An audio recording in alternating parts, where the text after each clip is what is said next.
Ladies and gentlemen, may I please have your attention as we are about to begin. Thank you. Assalamualaikum warahmatullahi wabarakatuh. Good morning and pleasure to us all. Our Honorable Chairman of Research Organization for Agriculture and Food BRIN, Mrs. Yudhistira, PhD. Our Honorable Speaker, Professor Thosiya Muranaka from Osaka University, Japan. Dr. Yudhistira Nugraha, Head of Research Center for Food Crop BRIN. Mr. Tripuji Priyatno, PhD, Head of Research Center for Animal Husbandry BRIN. Mr. Ahmad Sarifuddin, PhD, Head of Research Center for Biotechnology BRIN. And our moderator for today, Dr. Sastia Pramaputri, Associate Professor, Osaka University, Japan, and all participants who have attended this hearing session. First of all, let's be grateful to Allah Subhanahu wa Ta'ala who has given us good health and time so we can attend and participate in the sharing session presented by Research Organization for Agriculture and Food BRIN with the topic Enhancement of Agricultural Product Quality through Sustainable Agricultural Practice and Post-Harvest Handling. Next, we would like to invite the Chairman of Research Organization for Agriculture and Food BRIN to give welcome remarks and open the sharing session for Mrs. Yudhistira, PhD. Time is yours. Thank you, Ms. Warda. Assalamualaikum warahmatullahi wabarakatuh. Good morning, everyone. On behalf of National Research Innovation Agency, BRIN, first I would like to convey my gratitude to distinguished speaker from Osaka University, Japan, Professor Thosiya Muranaka, and moderator for today's webinar, Dr. Satya Pramaputri. I also thank two speakers from BRIN, from this research organization for agriculture and food. The Director of the Center for Appropriate Technology, Dr. Ahmad Sarifuddin, Director of the Center for Food Crops, Dr. Yudhistira Nugraha, and Director of the Center for Animal Husbandry, Dr. Tripuji Priyatno. My gratitude is also addressed to participants from BRIN, universities, and other research organizations who participate in the third Osaka University, Japan. Ladies and gentlemen, the objective of the agricultural system is not only just to produce food, feed, and energy, but also should produce food can be begun by using the plant variety that has excellent yield quality for consumer performance and high nutrition. The nutritional improved varieties provide a feasible means of delivering nutrition to most people, with practices and grow environment also improves the yield.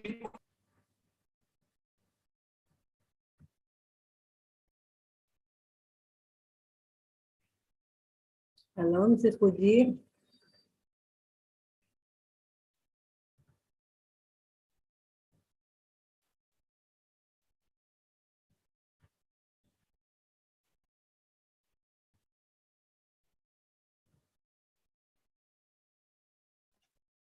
Hello, Mrs. Puji. Sorry.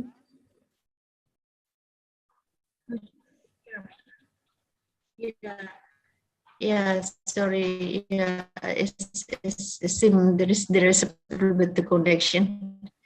Okay, I would like to finish soon. So the farmers who do not meet defined high quality standard of agricultural practices receive discount of their payment. And good agriculture practice also consider environmental sustainability through the reduction of chemicals to affect yield quality. The complement harvest crops and advanced technology to contribute to food loss problem. Additionally, the post-harvest handling technology play an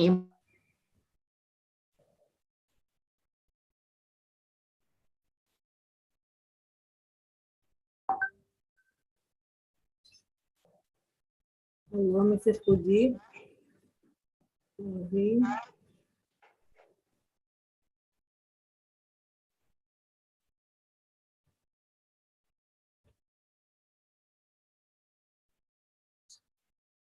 Hello, Mrs. Puji. Everybody hear me? Hello? Yes, Mrs. Puji. Yeah, I think I'm lost. I get lost again from the connection. I just want to finish that. Okay, as part of collaboration initiation between. Hello? Hello, Mrs. Puji. Yeah. So, okay, as part of collaboration initiation. Hello, could you hear me? Yes, Mrs. Puji, please.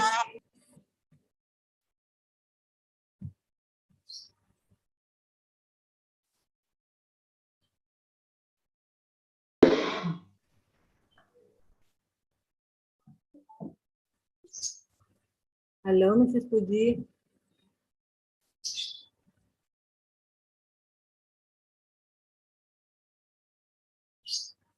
Quality sustainable agricultural practice and post-harvest handling is held today, June 30, 2022.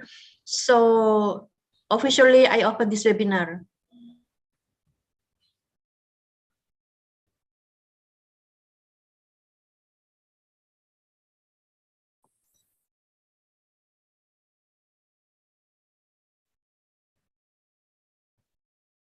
Hello, Mrs. Puji.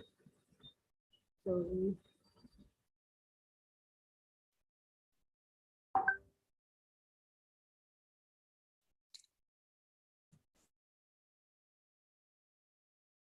I think her speech is finished, Bu Wardah. Yes, Mbak. Lanjut. Ladies and gentlemen, without further ado, this meeting will start soon and will be guided by our moderator, Dr. Thosiya Putri. Time is yours. Okay, thank you very much. Assalamualaikum warahmatullahi wabarakatuh. Thank you to our wonderful MC who has already led our events for 3 times. So this is the 3rd time. A very good morning. I would like to say hello to Dr. Puji Lestari. Perhaps she's now having trouble with her connection, but hopefully she will come back right in. And once she's back, maybe later we can take a photo session. I would like to say hello also to our honorable speakers that are here with us today, Professor Thosiya Muranaka from the Graduate School of Engineering, Osaka University, Japan. Hello, Muranaka Sensei. Are you with us? Hi, nice to meet you. Yes, and I would like to also greet several heads of research center.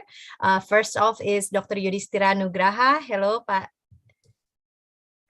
Hello, Bu Satya. Hello, and Dr. Tri Puji Priyatno. Hello, very good morning. Morning, Bu Satya. Yes. And also we have Dr. Ahmad Sarifuddin. Very good morning, Pak Ahmad. Okay, so now we are going to start the main session for today. We're going to start with Professor Thosiya Muranaka. Before we start, I would like to read his CV first.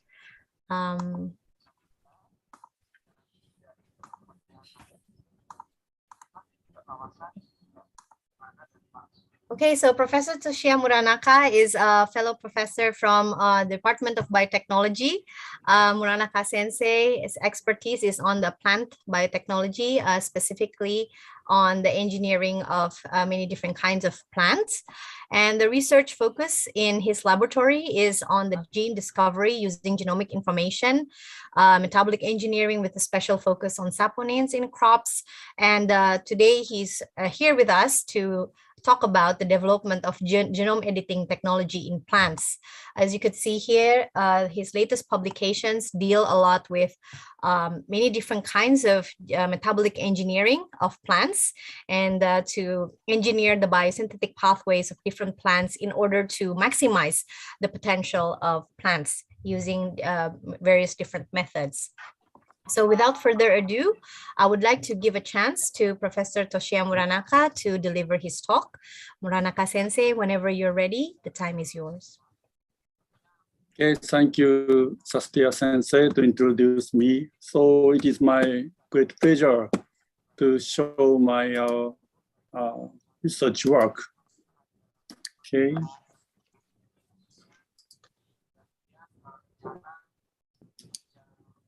Can you see the slides? Yes, Sensei, we can see your slides. Okay, let's start. Today's title is How Can Genome Editing Technology Contribute to the Food Loss Problem? So I'm Thosiya Muranaka from Osaka University, Department of Biotechnology. And my major is, as Thosiya Sensei already introduced, plant biotechnology, especially for the plant secondary metabolite regulation and then synthetic biology and genome editing. So this slide shows that the plant metabolic pathway, it is very, very complicated like this. This is a plant metabolic pathway. Can you imagine? Yes, this is, Osaka metropolitan the transportation pathway. Here is Osaka University, maybe you know, and the Kansai University is here, okay? So if we can, so there's many routes from Osaka University to KICS. Sometimes it's very complicated, and sometimes it takes time to transportation. So, but if we can, each step is responsible for the enzymes, and the enzyme is encoded by some genes. So if we can target the gene involving biosynthesis and mutate it or edit some of them, so we can make a very good route to the Osaka University to KICS, for example. So, but it is very, very difficult to target and mutate it or edit in the plant genes until genome editing technology was invented. Okay, so just a moment. Yes, so using Archaea, these two female researchers have revealed the basic principles of targeting and mutating genes. And they found that this principle could be applied to a wide variety of organisms, including human and of course in plants. So they received a Nobel Prize for discovering the first principle in the 2020. Yes, so this is a category of genome editing. And deletion and insertion and substitution by non-homologous end joining, abbreviation NHEJ. This kind of deletion, insertion, and substitution are found in natural occurring mutation. So these homologous recombination, HR, using template, regarded not always occur in the natural mutation. So these organisms will be regarded as GM. But in this case, this is a natural occurring mutation. So there's various genome editing tools, ZFN and TAREN and CRISPR-Cas.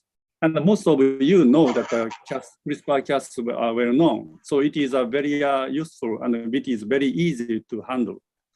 However, the TAREN is also very useful and convenient for the genome editing tools. So using these tools, artificial nucleus for genome editing, we can target and mutate, edit some plant genes. So today I showed that one example of the application of the potato, and later I will talk on the future application of the plant loss, food loss program. Okay, so potato, Solanum tuberosum, is a solanaceous plant, and it is one of the most cultivated crops in the world. However, the toxic compounds, steroidal glycoalkaloids, are highly produced in its sprout and green tubers. So these toxic SGAs causes food poisoning in humans. Therefore, we have desired toxic-free potato for a long time. And SGA is a specialized metabolite specifically produced in solanaceous plants. They have the toxicity such as inhibition, acetylcholinesterase activity, disrupting of membrane, and so on. When large amount of SGAs cause food poisoning in humans. So SGA is biosynthesized from cholesterol. This slide shows the biosynthesis pathway of phytosterol in plants. In plants, most of phytosterols are C24 alkylsterol, including cytosterol, campesterol, and brasinosterol. It's a plant hormone. So generally, cholesterol contents are very, very low. However, in solanaceous plants, cholesterol contents are higher than other plant species. This has been mysterious for a long time. So in 2014, our collaborator, Dr. Sawai in Riken, identified SSR2 genes, these genes, which catalyze these reactions and produce a cycloaltanol and cholesterol. So SSR is first duplicated, and this SSR1, a common reductase in plants. So SSR2 is only found in solanaceous plants. So that's why cholesterol content are high, and also the steroidal glycoalkaloid contents are high in solanaceous plants. So if we could disrupt this SSR2 gene specifically, we could obtain potato plants with reduced SGA level. However, so far, it has been almost impossible to disrupt target gene plants before genome editing technology was invented. So we applied this genome editing technology to knock out these SSR2 genes. And we sequenced the target site of the clone, this 11 and 71 and 186. And these three transgenic lines, at least 15 random selected clones are shown here. So we could not detect their intact SSR2 genes. And so SGA contents, solanin, chaconin, are dramatically reduced in these clones compared with the wild type. And furthermore, they show the normal phenotype as far as pot cultivation was done. So we can obtain SGS potato in this genome editing technology. So there's a newspaper say that genome edited food may soon be on table. It is actually over-reporting though. So we may have a chance in the near future to obtain that poisonless potato in the market. So as shown here, the normal tubers of genome editing potato are successfully obtained, and whether these genome editing crops are regarded as a GMO or non-GMO, we have to consider. So this is a definition of the GMO is defined in a Cartagena Act. Cartagena Act, maybe almost you know this act. So we have to consider this type of genome editing plants are regarded as GMO or non-GM. So to use the genome editing organisms properly, it is necessary to establish the handling rules. So internationally, genetic modified organisms are regulated by this Cartagena protocol. And the GMO is defined as the organisms containing extracellularly processed nucleic acid or its replicates. So if not, this plant is regarded as non-GM. So again, this category of genome editing, and this target mutagenesis, non-homologous end joining, and we obtain the deletion and insertion and substitution. So these kind of things are found in natural occurring mutation. So these are called the SDN1, site-directed nuclease 1, SDN1. So these are not always occurring. So this kind of deletion, insertion, substitution found in natural occurring mutation, this could be regarded as a non-GM. So according to the Ministry of Environment, MOE handling policy, when genome editing organism is categorized in SDN1, which means the only deletion, insertion, substitution, and it does not contain the foreign DNA sequence, null segregant, the organisms may not need to be regulated as a genetic recombinant if notified to the regulatory authorities. So this is out of the scope of GM regulation.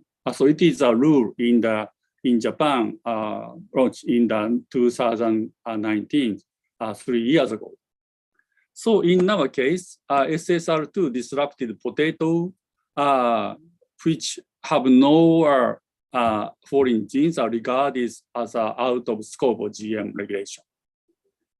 And actually, we have make many documents, so this is not regarded as GM. And field tests of these genome editing crops for research use in restricted environments have been started from last year in the SGS crop-less potato, and also a group of rice mutant in Floridan genes and pre-harvest sprout tolerant wheat. So potato and rice and wheat, which has been made by genome editing technology, as now in experimentally field test is ongoing in Japan. And also we in Japan also made that the handling of genome editing organisms under Food Sanitation Act. It is also almost the same as the Cartagena Act.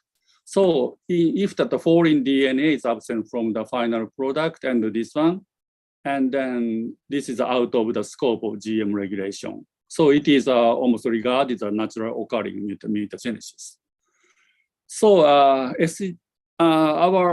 in our case, a potato is still not on this stage, but as for the tomato, which is a GABA, gamma aminobutyric acid rich tomato, has successfully done by this rule. And this was done by a Professor Ezura group in Tsukuba University and Sanatic Seeds. And they started the free distribution of seedling from May 2021. And these genome editing tomato are distributed all over the Japan and also in the home garden. Actually, in my house, also we planted this GABA potato. So in Japan, as far as this GABA rich tomato is now, we can eat in Japan and culture and eat Japan. So this is a case of Japan. So we need more argument and also evidence whether this concept shown in Japan will be global standard or not. So anyhow, this kind of genome editing technology is powerful, really powerful tool to that one of the tool of the breeding. So how can genome editing technology contribute to the food loss problem? Here shows the two possible examples. One is a potato. In our case, that the SSR2 gene disruptive shows that the SGA less. But when we disrupt that other gene, we can get that no sprout and no poisonous under development of genome editing technology. So this slide shows that the food company, they have to move that the peel of the potato, and there are a lot of the food loss. So we can obtain that this food loss problem by using this genome editing technology. And other example is application, for example, in such as jamu, Indonesian medicinal-oriented traditional medicines. And then these jamus are many plants and sometimes animals are used, but almost all the plants. But these plants are not so breeded well. So which means that domestication of crops is required. So one of them is Kurtuk. How do I pronounce it? Kurtuk? I don't know. But Musa malvaceana. This is a wild type of banana plants. So this is use of this kind of effect, and this Kurtuk is included in the jamu. So we may domesticate that these wild type of banana by using genome editing technology. So developing the plant materials with reduced risk in production, storage, and the process stage through new breeding technology, including genome editing. So this is one of the target for the genome editing technology can complete the food loss program. So now we tested whether we can do that banana example. So as for now, we have not get the wild type of the banana yet, but we use the cultivated banana, and obtain that these are starting materials, and we started this culture of banana, and whether we can apply the genome editing technology in the banana and the wild type. Okay, this is a slide. My slide is finished, and thank you for all the audience. And this slide has been done at this April, and new members in my laboratory. Thank you very much. Thank you very much, Muranaka Sensei. Very nice photo of your lab members under the sakura tree. Thank you very much for a very fruitful and exciting progress regarding the genome editing in plants. I'm sure that this technology will be widespread also to be used in Indonesia in the near future. And I hope through this sharing session, we can facilitate and promote new collaboration between your group and the groups from BRIN, especially on the food agriculture and food research organization. So for the next speaker, before I start, I would like to make an announcement to the people who are in attendance. If you have any questions, you could use the chat feature and chat along and write your question. And at the end of all of the speakers, after they finish presenting their work, then we will have a discussion afterwards. So I would like to ask whether Ibu Puji is back with us. If Ibu Puji is back with us, perhaps we could take a group photo first before she leaves. Okay, yeah. Sorry, because I think there is a poor signal in yes, the office. Yeah. Yes, Ibu, I know that you are not going to stay with us until the end. So if I may, Pak Yudhistira, Pak Tripuji, may I have a photo session first before we start your presentation? So I would like to kindly invite, I think Professor Fukusaki, Associate Professor Shima is also here, to please turn on your video so that we could take a photo together.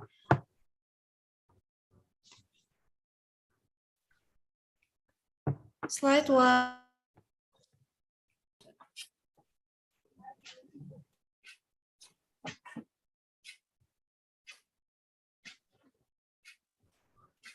Okay. Slide 2, 3. Slide 4.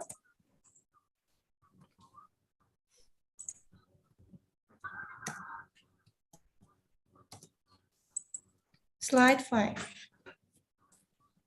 All right. Okay, thank you very much for your kind cooperation to take a photo. Now we are going to continue with our program. Next up, we're going to have a nice, excellent presentation from our colleagues from BRIN. And I would like to introduce to you the next speakers.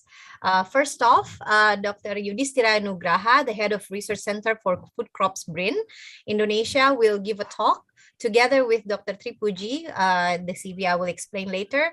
Both of them will combine their presentation to give a talk on the research on yield quality improvement of food crops and use of food waste for sustainable livestock feed. And the expertise of Dr. Yudhistira is on the crop science, plant breeding, and plant biotechnology. So very good match with Muranaka Sensei's expertise. He obtained his bachelor degree from the University of Jenderal Sudirman, and then followed by master in University of Pajajaran and a PhD in Institut Pertanian Bogor. And he had a lot of expertise on rice varieties. So Professor Thosiya Muranaka also mentioned a lot about genome editing or plant biotechnology in rice. So I think this is a possible research topic to work on in the future. So next up, we have Dr. Tri Puji Priyatno, PhD, the head of Research Center for Animal Husbandry of BRIN, Indonesia. And together he will give a talk, combined talk with Dr. Yudhistira. And he obtained his bachelor also from the University of Jenderal Sudirman and the master and PhD from UKM, Malaysia. So he worked for a long time as a researcher of Indonesian Center for Biotechnology and Genetic Resources Research and Development. And at present, he holds the position as the head of Research Center for Animal Husbandry. His recent publications can be viewed here. Also, he has a lot of expertise on the genetic analysis on many different kinds of plants as well. So I would like to now give a chance for Dr. Yudhistira and Dr. Tri Puji Priyatno to deliver your talk. Time is yours. Thank you. Okay, thank you, Bu Sastia. Good morning, everyone from Japan and also from Indonesia. Assalamualaikum warahmatullahi wabarakatuh. I will share my slide first. Okay, can you see my slide? Okay. The Honorable Chairwoman of Research Organization of Agriculture and Food, the Honorable Speaker, Thosiya Muranaka Sensei from Osaka University, the Honorable invited speaker, Tri Puji Prayitno, the Head of Research Center for Livestock, and Ahmad Sarifuddin, the Head of Research Center of Appropriate Technology, and all of again in this sharing session, the third sharing session in the term of food loss and waste, BRIN Osaka University. Today it's my great honor to be able to discuss with you. I will discuss regarding the research activity on the yield quality improvement of food crop. And later on, Tri Puji Prayitno will be deliver his presentation regarding food waste for sustainable livestock feed. Okay. Before I start to the main discussion, I will briefly introduce our research center. This research center is just very new research center, just established a few months ago, 2 months ago, I guess. This research center was established from integrating of some of research institutes. Before, it is a research institute under Ministry of Agriculture, the Indonesian Agency for Agricultural Research and Development. There is under the IRD, there are some research institutes. There's some research institutes that have a field scope on the food crop joining with us. There are almost 230 researchers joining with this research center. So our target is to provide an innovative technologies for increasing productivity, good quality, high efficiency, and sustainable. And our field scope is how to improve the food crop and how to develop integrated crop management like agronomy, plant physiology, interaction nutrition, and so on. So mostly our research center is working on the production or on farm field level. I will start with the value chain of the food losses. There are so long value of chain of the food losses from production to consumption. Because our mandate is on the production, I will discuss the food loss regarding on the production level. This is about how to improve the crop through breeding methodology or improving agricultural practices to prevent the food losses. So if we talk about food losses, it should be also consider the yield losses, because the food is come from the grain yield or yield from the yield or grain yield, the crop that cultivated by the farmers. So in the perspective of the crop science, the yield losses is, there is a, what do you call it, a gap between the potential yield with the actually in the farmer's field. So the broader the gap, there will be the more yield losses on the field. So we try to narrowing the gap between potential yield and and with the farmer level. So with the narrowing the gap can be approaching by integrated agricultural practices. So we call it best agricultural practices. It's more technically in the field, like how to manage the farm, how to preparing the good varieties, poor seed quality seed, and how to prevent some soil problem, and how to manage the water use, nutrient management, and also to control pests and diseases attack. So that's the technical under best agricultural practices method. But later on, it's become advanced. It's not just best agricultural practices. It's also become sustainable agricultural practices. The sustainable agricultural practice is more advanced. It's also consider about the welfare, or the it's more the humanity, like how to use the children labor or women labor, how to reduce the risk of farmer for chemical substance and so on. So this picture, I took it from the sustainable rice production of IRI in 2021. So during we are working in agriculture, Ministry of Agriculture, there are some best agricultural practices has been developed for rice. For instance, there are some technology packages like Largo Super for upland rice, Jarwo Super for irrigated rice, and Raisa for swampy rice. The technology packages consists of how to use new release variety, high yield varieties, and how to use also plant geometric two row, or we call Jajar Legowo or Jarwo, double row like in this picture. And we also some of bio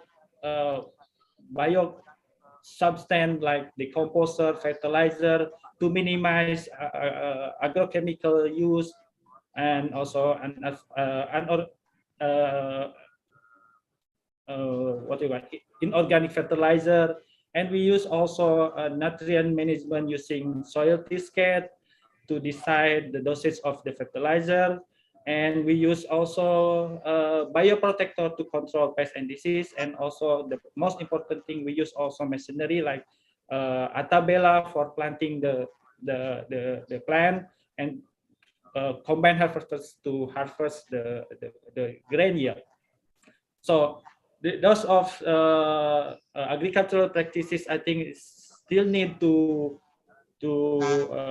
become a better, to develop more. So it's also maybe next level. We have to produce also practices that involving like precision agriculture to make the agricultural production more effective and efficient. Maybe this will become a topic of collaboration between BRIN and Osaka University. So next, I will talk about improvement of food crop varieties. Varieties is one of the important component in the best agricultural practices, and we try to improve the yield as well as the quality of the food crop regarding to the preference consumer preference, and also the quality of nutrient content of the food crop. So we are breeder consider also the preference consumer, and we try to develop the rice varieties having preference consumer, and there are some benchmarks varieties. For example, rice in India, for example, there's Basmati 3070 and Koshihari. I think this is the famous varieties in Japan, and also Kodak Mali in Thailand. And we have a benchmark variety for Indonesia is IR64. Our breeder consider the quality of IR64 as a benchmark for developing varieties in Indonesia, because it has good taste and also long grain, and the recovery also very high. We develop also some variety that's for substitution import, because we imported much special variety from India is Basmati type, and from China, I think Japonica type, because the demand these varieties also high in Indonesia. We develop Basmati type with the same elongation. What do you call it? The same elongation kernel with the original Basmati. So we also develop Japonica type, because if we introduce directly varieties and planted by the farmer, the performance of those varieties is poor and not well adapted, is susceptible to plant and disease. So we develop the varieties that adapted and more resistant to plant and diseases. We also have developed pigmented varieties. The grain has a color red, purple, and black. So it is very important for human led, because the grain has anthocyanin content, is very useful for human led, especially for some reported that it can reduce the cardiovascular risk of the human health. So we also develop rice variety for biofortification. These two varieties in Pari Nutri-Zinc and in Pagor 3040 has high content of zinc, 34.5 and 34 ppm, is higher than common rice varieties, because zinc is very important for precursoring protein development. So it is very useful for combating stunting, to eliminate stunting in Indonesia. And these varieties become involved in the national program for reducing stunting in Indonesia. We also develop cassava varieties that with high content of beta carotene, because our common cassava is low beta carotene. So we develop high carotene. Can you see in the picture the color of cassava is not white like common cassava. It's more creamy and yellow. So the beta carotene content is very high, and it is very useful to combating blind side, chicken blind side on the children. So we also develop various varieties on potato sweet. These varieties also had content high sugar. The demand of the high sugar content of potatoes from industry also high, and also these varieties can be consumed directly using boiling or roasted. So it's become what do you call it? It's now the demand of the sweet potato is very high in Indonesia. 3 more minutes. So we also, oh, okay, Yes. maybe okay. We develop also provitamin A of the corn like this, and also we have pigmented corn, and also we have waxy corn. It is very common in Indonesia to consume freshly, and it can be used for fruit ingredient. And I think we also try to develop non-shatter varieties to reducing the yield losses, because yield losses can be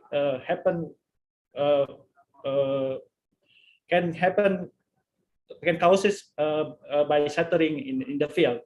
So it is genetically controlled.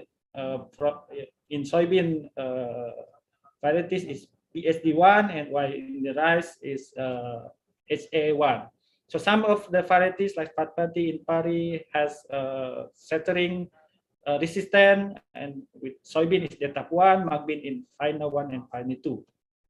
So I think it's the thing to collaborate to use genome editing for develop a shattering tolerance, shattering resistant. So this is our proposed research project on food losses with Osaka University. I think we can collaborate regarding to study metabolic study. Bu Sastia is expertise in this field. Then after metabolic study, there will be a gene identification. Then it can be applied to crop improvement. So we also propose for crop improvement, for grain quality, and for shattering resistance. And also we encourage also to collaborate with Osaka University regarding to the best practice system, reducing food losses using artificial intelligence for nutrient management, irrigation, pest control, and so on. That's all my presentation. Maybe next, Pak Puji. Kindly, Pak Puji. Okay, thank you, Pak Yudhis. I will stop here. Okay, yeah. Okay, I share my slide. Yes. You can see? Yes, now we can see your slide. Okay.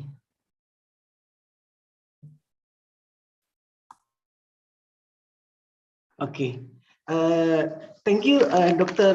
Sastia. Good morning, everyone. I would like to share about the use of food waste for sustainable livestock feed in Indonesia. Food waste and food loss is a problem in many countries, including Indonesia. 44% of waste in Indonesia come from food loss and food waste. Food waste cause economic and social impact and contribute to the increase of greenhouse gas emission.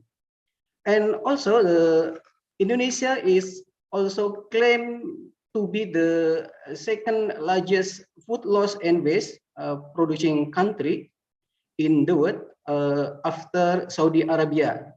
Actually, this irony, but I think is have opportunity to improve to be animal feed. The most inefficient food sector and category is horticulture plant, especially vegetable and fruit. Food waste reduction need to be implemented to low carbon development and green economy development. Actually, food waste can be converted to be animal feed using insect decomposer such as black soldier fly insect. This the effective insect to reduce the organic waste. Black soldier fly is the most effective decomposer of organic waste. This insect can be found almost all over the world, so they can easy to get the insect to use in recycle waste to produce the animal feed. Black soldier larva can consume a variety of organic waste such as agriculture waste, human waste, also livestock waste. Also, a black soldier fly easy to cultivate and has a high protein content of 40 to 50%. So it can be used as a protein source in livestock waste. Livestock feed, I'm sorry. One constraint in livestock production in Indonesia is the cost of feed, which is reach 60 to 70% of production cost. So it is very high in production, animal production system. In poultry feed in Indonesia, the main source of protein come from soybean meal and fish meal, which are 100% imported from the overseas. So in 2021, Indonesian import 5.3 million ton of soybean meal. This equal with 40 trillion Indonesian rupiah. Therefore, we have to look for cheaper protein source with good nutritional value to develop the livestock need feed to use in animal production system. Foodstuff containing crude protein more than 20% are classified as protein source in livestock feed, such as black soldier fly larvae or maggot. Feeding poultry with BSF maggot can save 40 to 50% feed concentrate in chicken farm. So this very efficient to use in animal production system in Indonesia. However, black soldier fly production use food waste will face many challenges. The first is how to obtain and use easy food waste without polluting to the environment. And the second,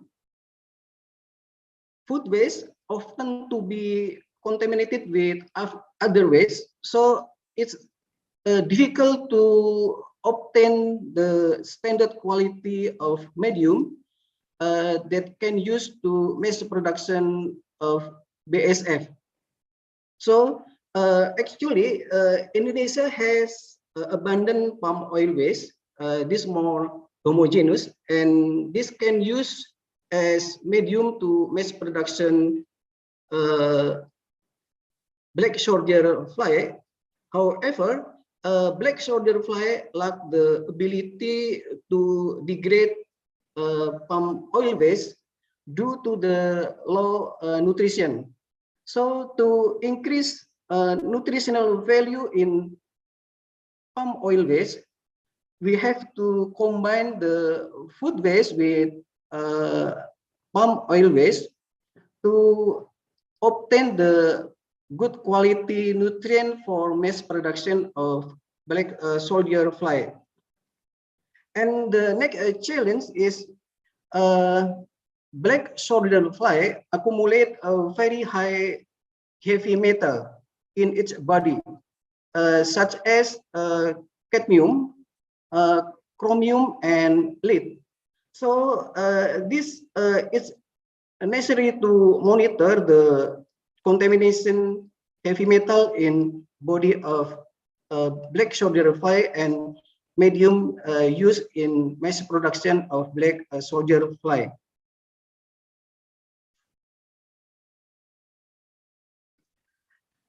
In this sharing session, we propose the research project for mass production of black soldier fly, maggot or larvae, using palm oil waste to support sustainable livestock feed in Indonesia. Recent activity of this project included develop of optimum medium for black soldier fly mass breeding using food waste combined with palm oil waste, for example, empty fruit branches. This abundant in Indonesia. So we can obtain the standard quality medium to produce black soldier fly with nutritional quality standard. Previously, experiment combination kernel cake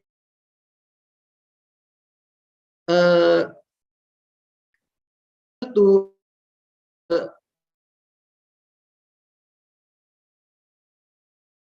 obtain the quality of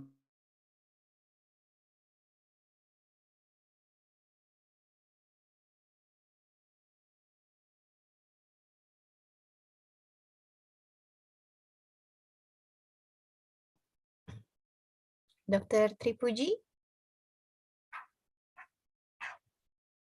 I think perhaps there is a connection failure at the moment.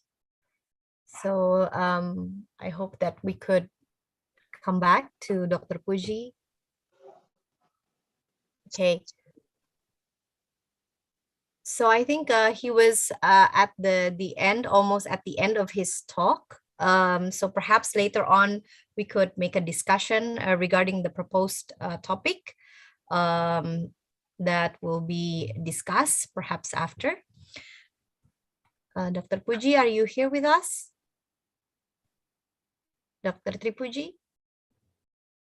Okay, so I believe that Dr. Tripuji was about to finish his talk with presenting us with several of the proposed research project, and later on during the discussion, perhaps we could elaborate more on the proposed research topic. So perhaps due to the time as well, I would like to move to the next speaker, and perhaps later on. Yes. Okay, Pak Tripuji, you are back. Perhaps you would like to close your final slide. Yes. Okay. Okay. Yes, this okay. This is a final slide. Okay. Yes, please. 2 minutes, perhaps, to wrap up. Thank you. Okay. I said. You can see? Yes, I can see your slide. Please go ahead. Thank you. This research activity we done in my project. The first development of optimum medium for BSF mass reading, and the second determination of nutritional value BSF producing in palm oil waste, and then analysis BSF as material and application for biofertilizer, and analysis fatty acid and omega-3 and 6 in feed containing additive, and also the analysis nature of chitin produced from BSF. Also, we are studying the antimicrobial properties contained in black soldier fly and experimental feed.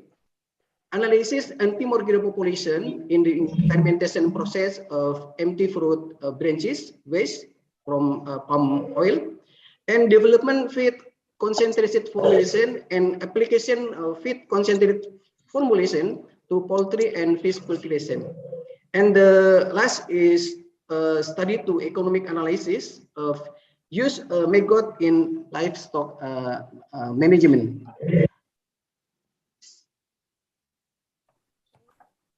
Thank you very much. Very interesting research. That's all my presentation.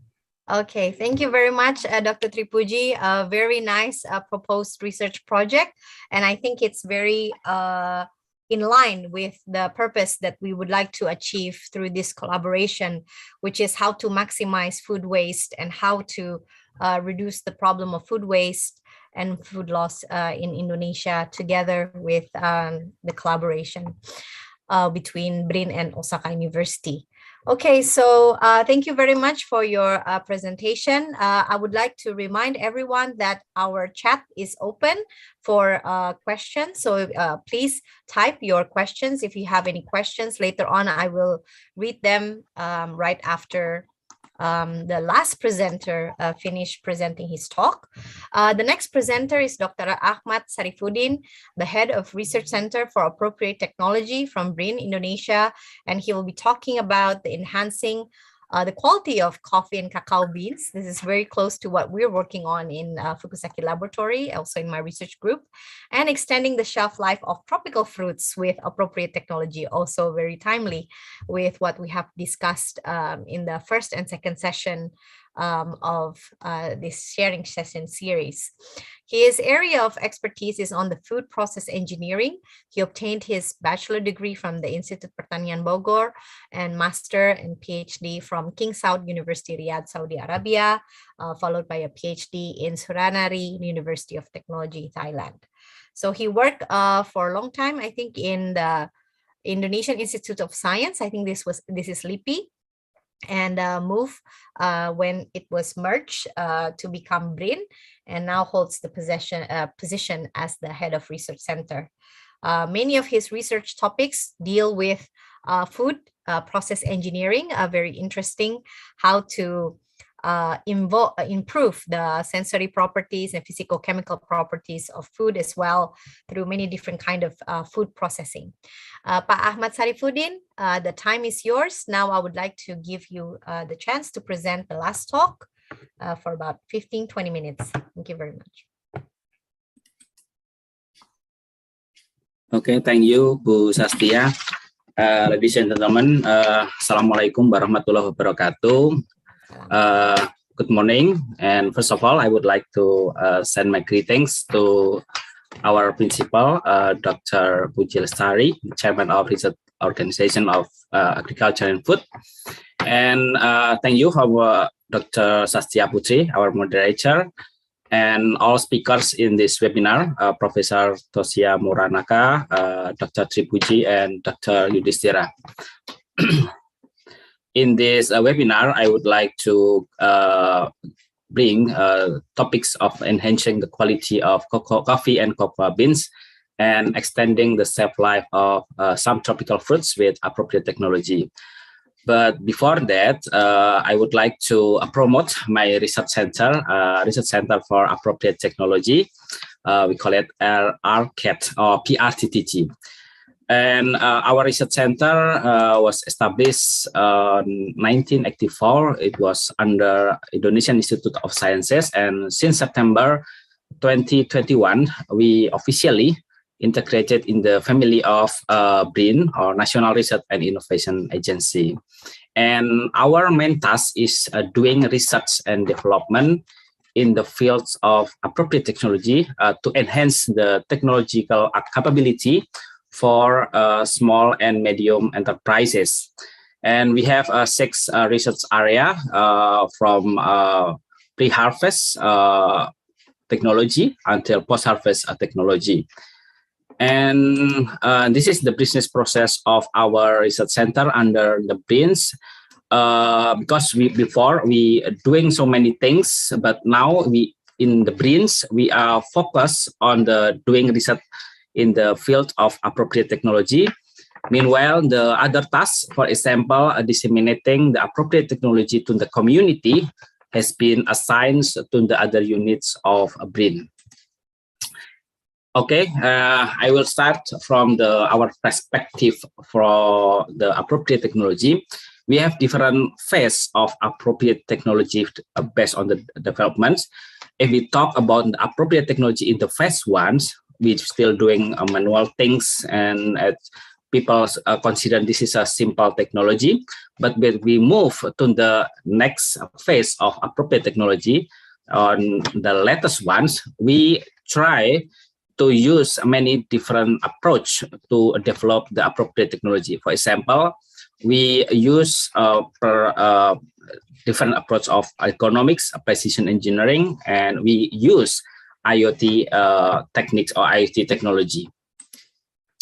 And these are some examples of our appropriate technology equipment that we have developed from a different phase. And next, also another examples of equipment that we have developed. And now in the 2021, we have a project, quite a big project, to develop what we call appropriate technology facilities for making Indonesia 4.0, or we call ADV 4.0. And in this project, we built new buildings and also include the facilities, and it will be expected to finish on the June 2022, this month actually, and we hope that the facilities can be fully operated in the September or October this year. And in these facilities, we will have also quite many laboratories from the manufacturing laboratories, design of machining, and also we will have a laboratory for automations or IoT utilizations. And also we will have laboratories for measuring the engineering properties of food. And also this one is another laboratories in this facility. And also this one. And also we will have ergonomics laboratory, also weather station. Okay, I come to the main topic of this today's sessions. First, about the enhancing the quality of coffee and cocoa beans. Okay, well, if we talk about the loss of coffee and cocoa beans, most of them is after post-harvest or post-harvest things. Yeah, the defects of the beans come from the high moisture content of the beans. Because after the beans or many insects or fungi can grow in the beans, and it will affect in terms of the quantity on the yield, and also the quality can cause a flavor of the product. So we have so many technologies to improve the quality of cocoa and coffee beans. These are I summarize some of them. For example, if we have a problem in the high moisture contents, we have to make we can use a drying technology. Manually, we can use sun drying technology, but we have another technology using sun as a source of the heat. And also in our research center, we develop infrared heating technology, and this principle has been used in the drying technique. And to improve the flavor, we can use a fermentation technique, and we have at least two types of fermentation techniques. We have a conventional fermentation technique that has been practiced in the farmer level. But we develop another technology that we can use in the fermentation technique. We call it ohmic heating. And the third technique that we can use to improve the quality of coffee and cocoa beans is improving during processing. For example, in the roasting technique. And in our research center, we have developed two types of roaster technology. We use hot cylinder roaster technology, and the second one is a fluidized hot air roaster technology. And these are some pictures of the dryer that we have developed. We call it infrared dry dryer. And what is new of this drying techniques is because we use infrared dryer burner, and it is fueled by LPG. And because the burning process is quite perfect, so it doesn't produce, for example, carbons. So the flavor of the food that we dry in this drying machines is still remain. We can keep the quality in terms of flavor, in terms of also another properties of food. And coffee beans, we have doing so from 2018, I guess, doing many things in the coffee beans, how we develop so many technology that we have implemented in the farmers levels. And the latest one is in 2021, we have developed, we have developed a roaster technology. I will talk later. We have two types of this roaster technology, and this also. I think I moved to another type of dry dryer. We have also developed this type of dryer. We call it a rapid desiccated air dry dryer, and it is suitable for high valuable commodities. For example, for fruits such as we can name it strawberry, mango, and also beans, coffee, and cocoa. Because in this dry dryer, we use a low temperature, and in order to minimize the functionality loss and also prevents the quality loss in terms of color and etc. And this is our roadmap in developing coffee beans processing technology. On 2021, we have developed this, and 2022 we will have another type of roaster, but we introduce or we involve IoT techniques in this technology. And these are some pictures of roaster that we have developed.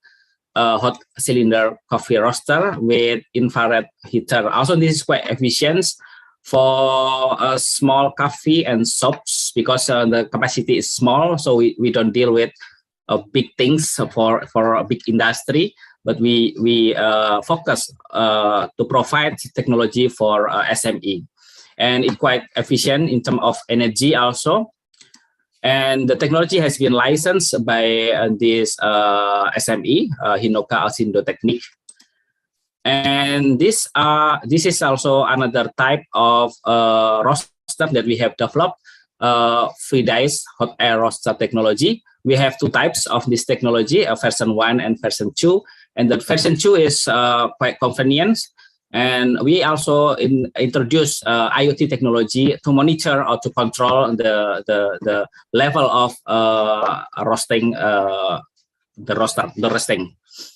And then, okay, also in this roaster, we try to introduce new technique, how we monitor the time when the coffee crack during the roasting. So this kind of technology, we can precisely know when the coffee bean is good enough for to make certain types of coffee.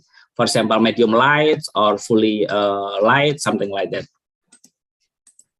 And this also another examples of fermenter technology that we have developed, OHMIC-based fermenter. We use OHMIC principle. We use AC electricity to heat up the medium, and from these principles,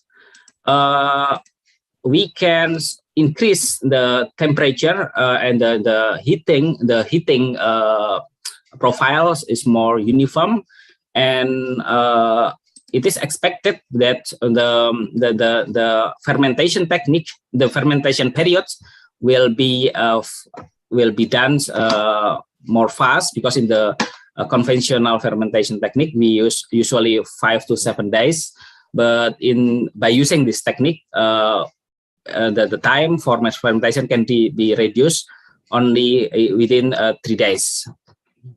And also the quality of the flavor is also quite good. The cupping test score is greater than 80. And this is another applications of OHMIC heating, OHMIC fermentations. Oops, okay. Because also this, by using this technique, we can control the growth of microbia or yeast that help us during the fermentations process. Okay, then this is our proposed projects in the future. We hope that we can apply these techniques. For example, in this technique is we will develop what we call as a coffee cherry color sorter, because if we have several color in the beans, the flavor that we obtain from the beans will not be good. So we will select which one will be accepted to process further. Okay, we come to the chocolate technology, and we have also developed several types of chocolate equipment, flaking machines, tempering machines, vibrator. And this is some documentations, specifications of the machines. And this is some documentation during the implementations in the center of Sulawesi. And the last is about the appropriate technology to prevent losses of mango fruits, and maybe can be applied to the other tropical fruits.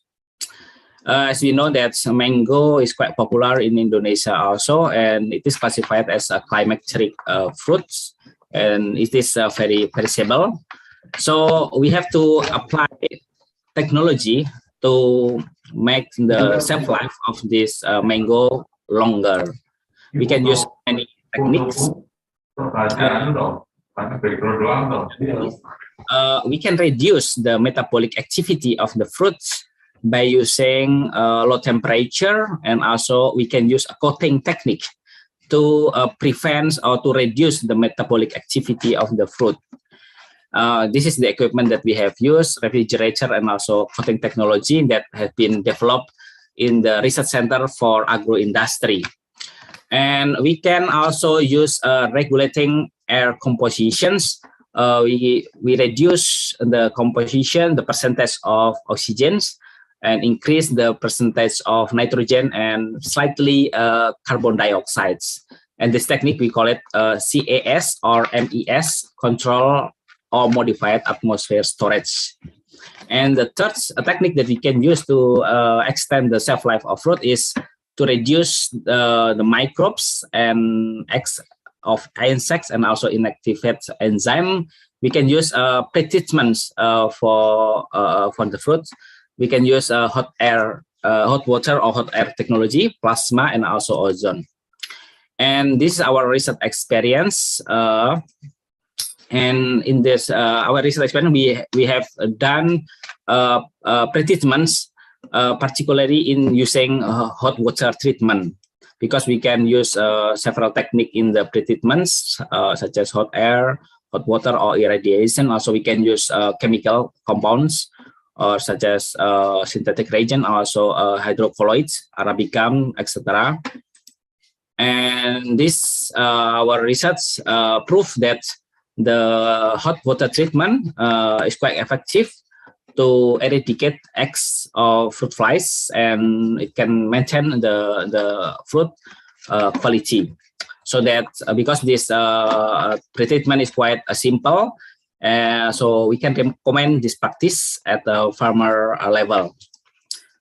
For the proposed projects with Osaka University, also in the future we will apply what we call as hurdle techniques. It means that we combine several techniques together to extend the shelf life of fruits.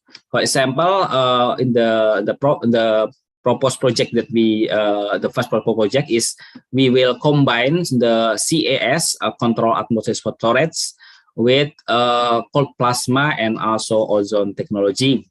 And also we can also combine the heat water treatment and also CAS techniques.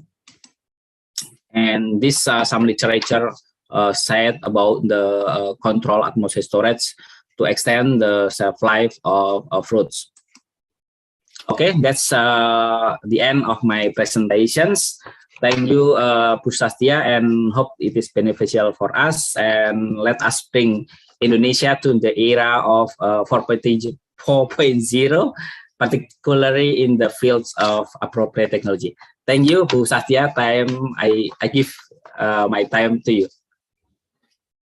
Okay, thank you very much. I'm very pleased to listen to many very nice presentations today. I learned a lot also about many different progress and the technology developed for the research topics and research subjects that actually we are doing also in Osaka University.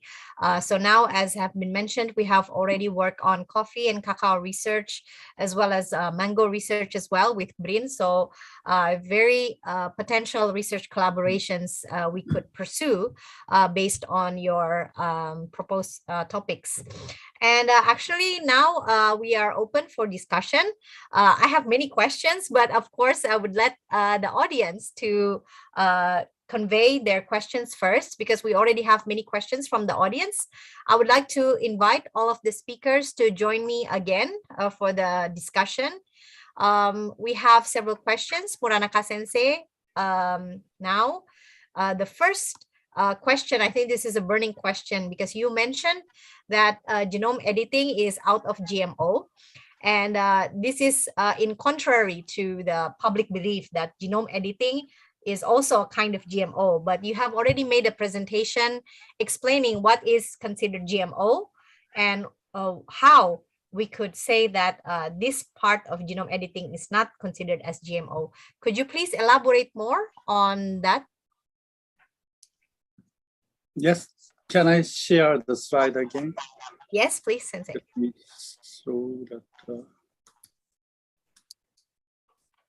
Yes, it is in the case of in Japan, in the Japanese rule, so that yes, you know, genome editing categorized in these SDN 1, 2, 3, and these 2 and 3 are regarded almost all as GM. However, in this case, it's SDN1, deletion, insertion, substitution. This kind of thing is a naturally occurring mutation. And then also that no exogenous gene is remained. So we have to check very, very carefully. And this is a chance to regard it out of the scope of GMO. Okay, so it is not automatically a genome editing plants are not GM. Genome editing plants are regarded automatically non-GM. But in this case, we can get that out of the scope of GMO. And we have many documents to have evidence of this kind of things. Okay, And so it is it's not a in- general idea. Not all genome editing is non-GM, Yeah. but Yeah. not also all genome editing is GM. So it's case by case, is Yeah. it? Okay. Yes. Thank you very much, Muranaka Sensei. And one more question for you from the audience, because perhaps this is out of your expertise, but is there an update of genome editing study for plant virus? So the plant virus, it's not the plant itself, but for the plant virus. You mean that the house of genome editing study for plant virus? You mean the genome editing for apply for plant virus? Yes. Is there any research progress, or maybe your colleagues are doing this kind of research? Actually, I don't know well, but yes, the virus is not a target for that. How to say for the application of the genome editing. Oh, as well. okay. Oh, okay, Sensei. Thank you very much. Very much. Okay, and we have many questions also to Dr. Tripuji, and Pak Ahmad Sarifuddin as well. And for Dr. Tripuji, the first question is, how is the comparison between processing food and agriculture waste with BSF larva and TMR, with degrading the waste helped by some bacteria? Dr. Tripuji? Yeah. Okay. It's from Nurfianto GR. Okay. Thank you, Ibu Sastia. Actually, I have no information which one more efficient between BSF and bacteria to reduce the food waste. But if we use the BSF, we have some advantages. For example, if we use BSF, it's automatically bacteria involved in this process reducing of food waste.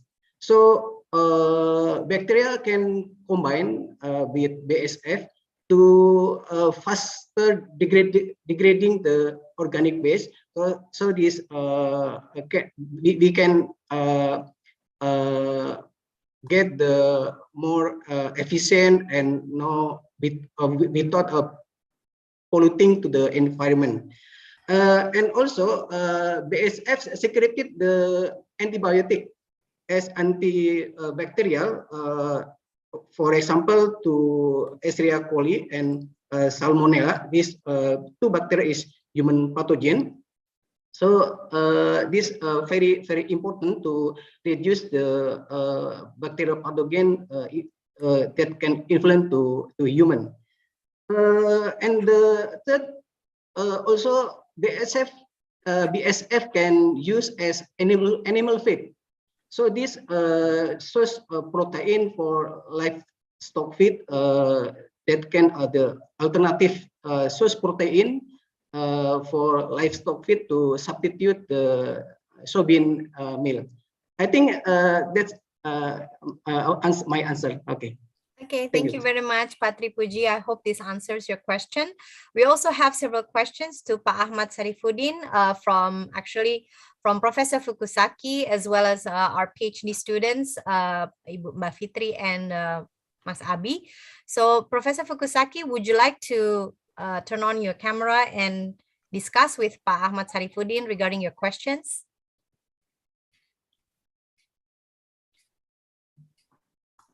So Professor Fukusaki mentioned several things, especially he mentioned that we have a very good technology for aroma-specific profiling system in coffee and cacao, and we have already applied them.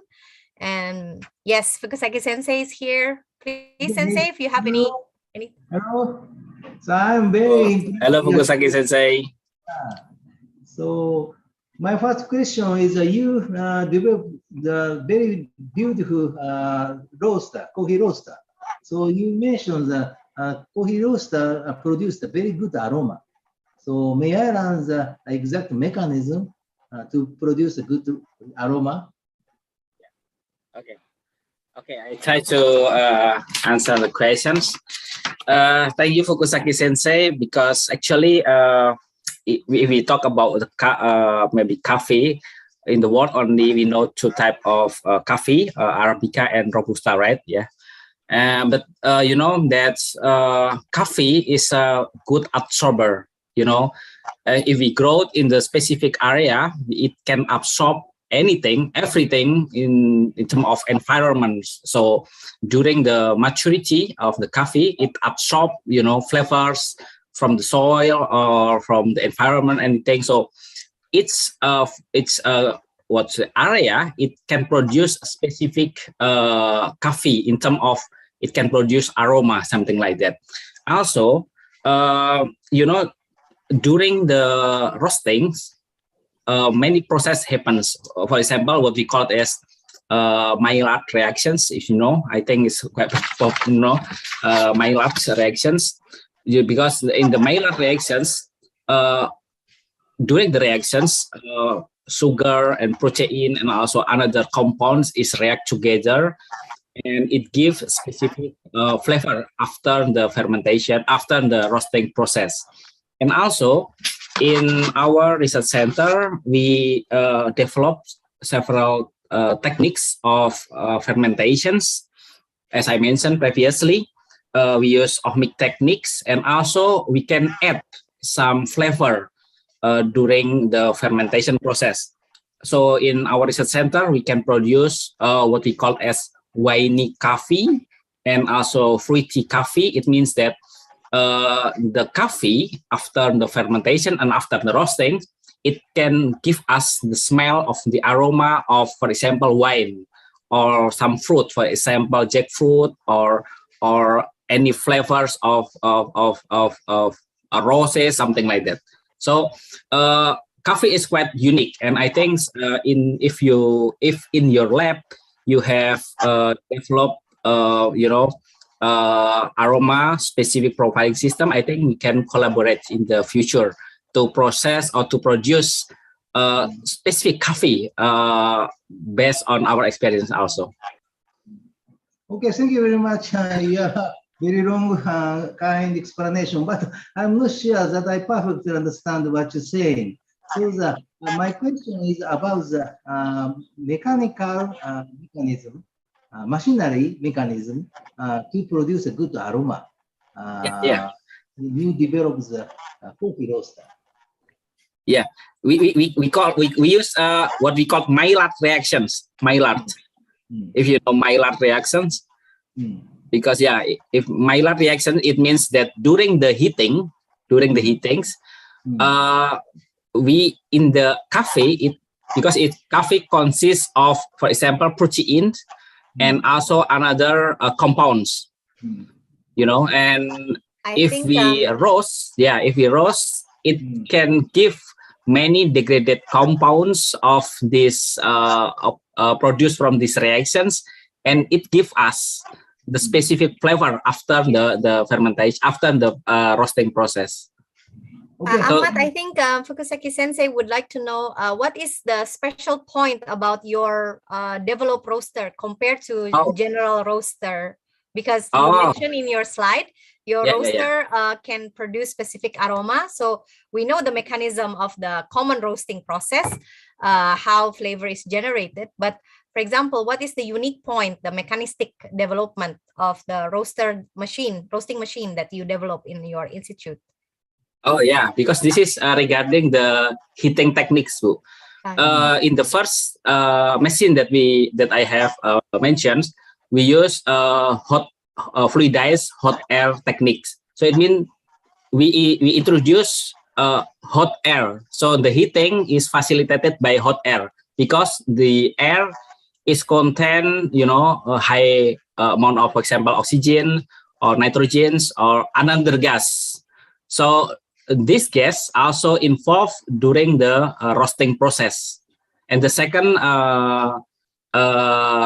machines, the roaster machine is hot cylinder roaster. So it means the heating is come from the heat plate, only the plates. So the mechanism of the heating is conductions only. So this is because of the difference between medium that we use to heat the coffee. It will give different reactions during the roasting process. So that's why if we use hot air or hot cylinder, it will produce different flavor or different aroma. Okay, I think that answers Fukusaki Sensei's question. I think that was the point. Okay, thank you very much, Pak Ahmad Sarifuddin. Actually, could you please stay with us because we still have questions from Mr. Abi and Ms. Fitri. These are our PhD students who are working actually with Indonesian cacao beans and Indonesian specialty coffee. Would you like to say something or should I read it for you? I cannot see his questions. Okay, so Mr. Abi is asking about the number of minimum amount required for omic fermentation. How much kilogram is the minimum amount of cocoa beans used for omic fermentation to produce good fermented cocoa beans? Oh, the capacity. Scale? Yes, minimum amount. Because usually for the fermentation box, we have to use like quite a lot. So. In our laboratory, we develop lab scale omic fermenter, and the capacity maybe 500 grams. We can use it, 500 grams.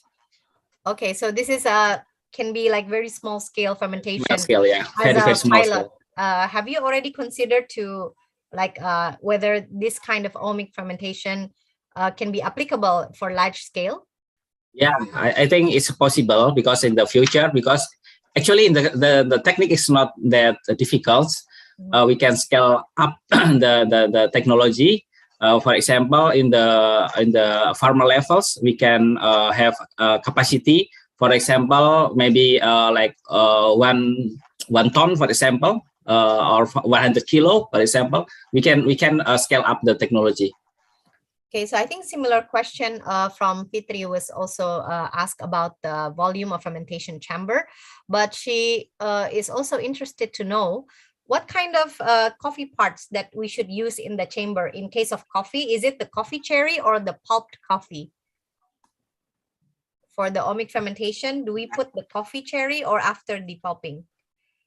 No, before the pulping, we can use. Actually, because this is actually depend on your purpose. You can ferment before or after the desaling. Oh, okay. So there are options on how we can utilize this omic fermentation.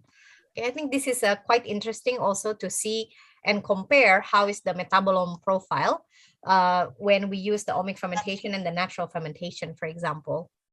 But also you can add some, in the medium of fermentation, actually water, but we can add anything in there.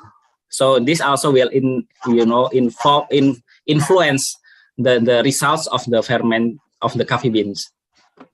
Okay, thank you very much. There were several questions from the audience also to Muranaka Sensei, but Muranaka Sensei has already kindly answered them through chat. So, Mr. Bhakti Samsu Adi, you mentioned about the 90% of the jamu plants. So, are you okay with the answers, or would you like to elaborate further on this topic?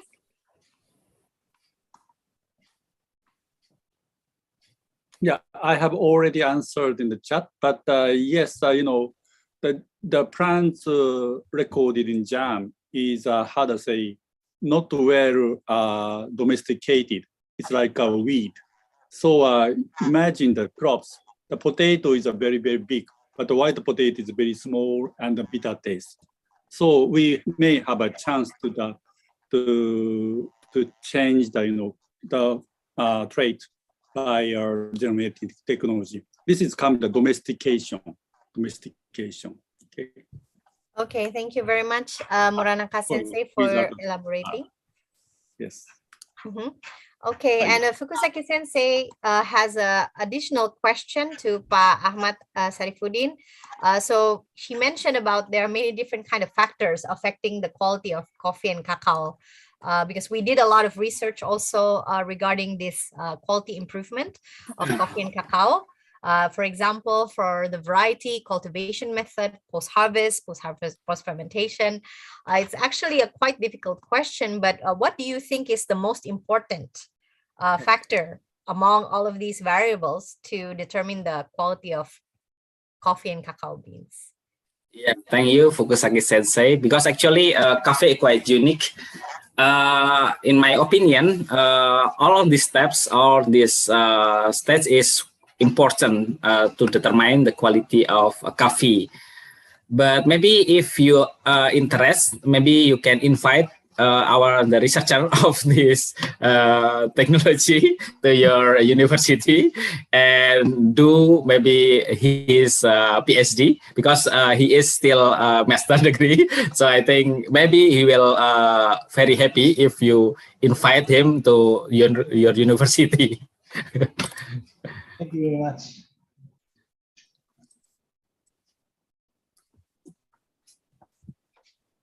Thosiya, mute. Yes, thank you very much for your question. So as mentioned, that we very much welcome if there are staff from BRIN who are interested to study or continue their postgraduate study in our university, of course, very welcome. And there's a small follow-up question to Pa Ahmad. Have you compared the inside of the fermented cocoa beans using omic and normal one? Oh, I think it's quite technical questions. I'm sorry I cannot answer that. Maybe yeah, if you need it, I will give you the number or the contact of the researcher. Okay.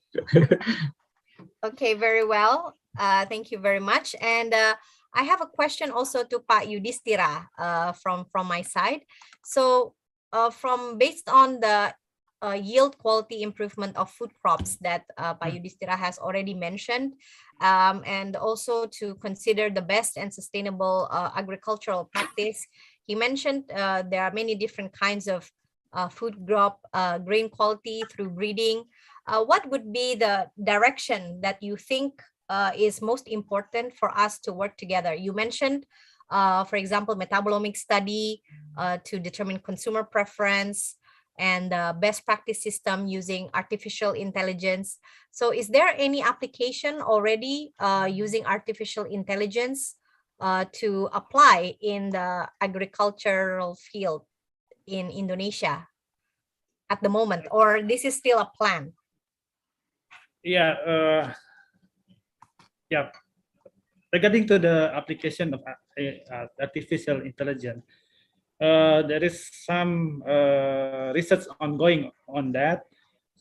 For example, how to determine the fertilizer dosage, and how to identify crop pest and disease on the food crop.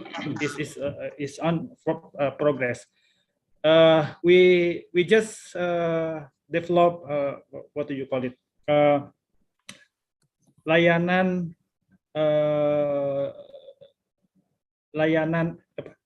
LKP, layanan konsultasi padi. This is what do you call it in English? For for rice consulting services? Yeah, rice consulting services like that. It is interactive question and answer using mobile for the farmer deciding how the use of fertilizer based on the experience of the farmer previous the experience of the yield in the previous season, and how to what do you call it, to decide the suitable variety for the farmer to get the high yield, something like that. So there is a lot of things can be done for increasing yield and also for reducing food loss regarding to the using of the artificial intelligence. Yeah, we can Okay. collaborate together. Okay, thank you very much, Pak Yudhistira. This is quite interesting because you mentioned there's like economic analysis also mentioned by Dr. Tripuji, and also the involvement of AI. So in our COI next project also we involve economists as well as researchers from the electrical engineering. And last session or second session also we introduced like the use of, for example, like AI or this kind of technology. I think this is quite relevant to combine to use a multidisciplinary approach from multiple fields in order for us to work together to solve the problem of food loss. Okay, so this is the final question from Hadi. Hadi also is a PhD student from Osaka University. Hadi, if you would like to ask directly, please turn on your camera. But his question is basically maybe for everyone, but particularly for Pak Ahmad because he develops many different kind of technology. So how do you translate the developed technology from the pilot scale, upscale, and then afterwards, what is the best strategy to apply this to the local community? Yeah, thank you, Bu Sastia. If I'm not mistaken, is how we develop the scale of the technology. Am I right? Yes. How do you disseminate this result and then apply and do the technology transfer to the local community? Yeah, this is very challenging. Yes, I know. Yes, Bu Sastia. Because in the past we did all these works parallelly. I mean, in sequentially. I mean, after we developed from the lab scale and the pilot scale, and we try to disseminate, or at least we try in this technology in the farmer level or in the SME. But now it's quite difficult, I guess, because we have a new mechanism in BRINs, because in the research center, we only focus on the research and development. Meanwhile, in the disseminating the technology is done by another unit. And yeah, maybe for the new business process in the BRIN, we still learn about this and how we disseminate the technology that we have developed. Yeah, we still learn about this. Okay, thank you very much, Pak Ahmad. So the question is actually coming from Hadi, who is coming from Malaysia. Perhaps if he has any ideas on how this is done in his home country or in Japan later, maybe we can make a discussion. Perhaps BRIN is also trying to formulate the best way to develop, because this is merged into one. So you have to handle from the development to the application, right? So this is this kind of model probably is still evolving in BRIN at the moment, and very timely that since the very early establishment of this research organization, if we can work together to maximize the potential that Indonesian biodiversity has combined with the latest technology developed through this collaboration. Okay, I think thank you very much for many questions from the audience. It's a quite lively discussion we have today. And I would like to now close the discussion for today, because due to the time remaining. So I would like to thank all of our speakers and give a big round of applause for their very nice presentation today. And I would like to return the mic to the MC. Ibu Wardah, please, time is yours. Thank you for our moderator, Dr. Sastia Pramaputri. Ladies and gentlemen, for the next session, we would like to give certificate as appreciation and gratitude from Chairman of Research Organization for Agriculture and Food BRIN to all speakers and moderators today. For the first, Professor Thosiya Muranaka, And next, for Dr. Yudhistira Nugraha. And next, for Mr. Tripuji Priyatno, PhD. Then to Mr. Ahmad Sarifudin, PhD. And also to our moderator today, Dr. Sastia Pramaputri. Thank you. Ladies and gentlemen, we have now come to the end of our event today. Thank you for Mrs. Puji Lestari, PhD, Professor Thosiya Muranaka, Dr. Yudhistira Nugraha, Mr. Tripuji Priyatno, PhD, Mr. Ahmad Sarifudin, PhD, Dr. Sastia Pramaputri, and all participants. See you soon at the next sharing session. Thank you very much. Wassalamualaikum warahmatullahi wabarakatuh. Thank you very much, Ibu Wardah. Ibu Wardah, I would like to say something before we close. Also, in the link of the speaker's biography, we have a flyer, event flyer for our symposium in Osaka University, 5th of July, that we will hold online.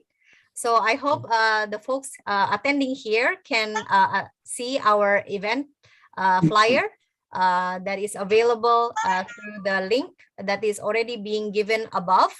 I think it's in the link of presence that is sent here for the link of speaker's presentation and international symposium. I will share again here. And there in the flyer, you could find, yes, this one, the registration and the link. So hopefully everyone attending here will come to our symposium online or offline. And we also provide e-certificates to attend this international symposium. Dr. Puji will also be joining us live from Osaka. So very exciting that we have these 3 sessions, and hopefully the symposium that we will work together will bear very maximum productive discussion in the symposium as well. Thank you very much, Ibu Wardah, and everyone. Thank you so much for hosting us in Osaka University in this 3rd session. Okay, thank you.